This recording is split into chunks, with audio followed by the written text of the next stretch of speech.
देखिए सीएजी द्वारा शीश महल के ऊपर में सीरियस कंसर्न उसमें रिपोर्ट में आए हैं और उन्होंने कहा है कि पूरे टेंडर प्रोसेस में बहुत सारी खामियां थी। जिस तरीके से टेंडर में छेड़छाड़ की गई और 7 करोड़ के टेंडर को 55 करोड़ रुपए तक ले गए, एक ही टेंडर को। तो उसमें इंजीनियर की भी और जो सरकार के पीडब्ल्यूडी मिनिस्टर थे उनकी भी गलती थी। और सबसे बड़ी गलती जिनके आदेश पे हो रहा था, जो दिल्ली के पैसों के ऊपर में जिन्होंने डकैती डाली। अभी आजकल पिक्चर चल रही है धुरंधर, उसमें किरदार है रहमान डकैत। तो दिल्ली के रहमान डकैत उस समय के अरविंद केजरीवाल जी ने दिल्ली के टैक्स पेयर के जो पैसे थे उसके ऊपर में जो उन्होंने डकैती डाली और अपने घर में एक महंगे से महंगे कंसल्टेंट, महंगे से महंगे आर्किटेक्ट, महंगे से महंगे इंटीरियर डिजाइनर बुलाकर और ऐसी ऐसी चीजें वहाँ पे खरीदी गई सरकारी पैसे से जो एक देश के किसी भी नेता के घर में आपको नहीं मिलेगी। तो मैं जब पीछे वहाँ पर गया था, मैंने वहाँ का एक पूरा टूर किया है, शीश महल टूर, और कल उसका वीडियो आपके सामने जारी करूँगा। तो उसमें भी देश की जनता देखेगी कि वहाँ पे कितना पैसा लगा हुआ है। तो सीएजी का आज जो रिपोर्ट आया है उसको पीएससी के लिए भेज दिया गया है। वहाँ से जब आएगी रिपोर्ट उसके ऊपर में क्या एक्शन होगा तब तो वो बाद में पता लगेगा। मगर जनता के पैसे का अच्छा खासा उसमें दुरुपयोग हुआ है। बहुत ही सीरियस कंसर्न है कि उस समय कोविड चल रहा था, कोविड की महामारी में जहाँ पे दिल्ली में 26,000 लोग मरे, वहीं पर शीश महल की फाइल पर मोस्ट अर्जेंट करके लिखा गया और जो पैसा कोविड हॉस्पिटल में खर्च होना था, जो पैसा वेंटिलेटर आईसीयू में खर्च होना था, उस पैसे से शीश महल बनाया गया।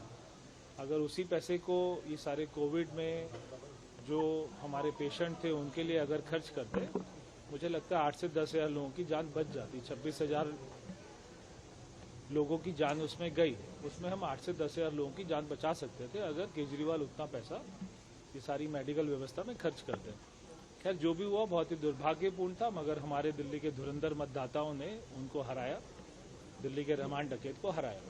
वर्मा जी, जब आप फहरिस्त पढ़ रहे थे तो द्रौपदी की साड़ी की तरफ खत्म ही नहीं हो रहा था, आगे कितनी लंबाई थी? देखिए वो इतना लंबा था कि वो पूरे हाउस में एक बार घूमने के बाद में फिर वो वापस भी आया। और क्योंकि वहाँ पे जो आइटम खरीदी गई, मेरे को पढ़ते हुए खुशी नहीं हो रही थी, मेरे को पढ़ते हुए दुख हो रहा था कि हर उस आइटम से ना जाने कितनी सैकड़ों जिंदगियां बचाई जा सकती थी। एक एक टीवी 90 इंच का अगर 28 लाख रुपए का कोई भी मुख्यमंत्री, चाहे कोई भी वो हो, अगर वो खरीदेगा, उसको भी खरीदते हुए 2 बार नहीं, उसको 1000 बार सोचना चाहिए कि वो क्या कर रहा है। वहाँ पे सिल्क के कारपेट, वियतनाम का मार्बल, और एक शीश महल नहीं, 2 शीश महल। एक तो शीश महल का एक्सटेंशन बन रहा था जहाँ पे 25 करोड़ रुपए खर्च किए गए। तो वहाँ पे एक बिल्डिंग नहीं है, वहाँ पे 2 बिल्डिंग है। उतना ही बड़ा, जितना बड़ा शीश महल है उतनी बड़ी एक बिल्डिंग और है। वो तो अगर वो नहीं हारते तो उसके ऊपर में भी 55 करोड़ रुपए खर्च होना था। मामला पीएससी को भेजा गया, आप आगे क्या इसमें चाहते हैं? देखिए जो भी दोषी हैं उनके ऊपर में कार्रवाई होनी चाहिए। पीएससी की रिपोर्ट आने के बाद में उसके बारे में चर्चा करेंगे। सर, एक पीएम को लेकर केजरीवाल का बयान आया है कि 2026 पीएम पद पे रहते हुए पूरा नहीं कर पाएंगे। केजरीवाल ने पीएम मोदी के बारे में कहा। देखिए वही केजरीवाल जी कहते थे कि मुझे कोई हरा नहीं पाएगा। वो दिल्ली की जनता, देश की जनता इस बात को जानती है कि वो जो भी बोलते हैं झूठ बोलते हैं। और न केवल 2026 बल्कि इससे अगला चुनाव भी, 2029 का चुनाव भी, हमारे प्रधानमंत्री जी एक बार फिर से तीसरी बार वो हमारे प्रधानमंत्री बनेंगे, चौथी बार हमारे प्रधानमंत्री बनेंगे। और चौथी बार ही नहीं, हम तो चाहते 5वीं बार भी वही प्रधानमंत्री बने और ईश्वर उनको स्वस्थ जीवन दे, उनको अच्छा शरीर दे, और जब तक वो आखिरी सांस तक देश की सेवा करने में सक्षम रहें तब तक वो हमारे प्रधानमंत्री बने रहें।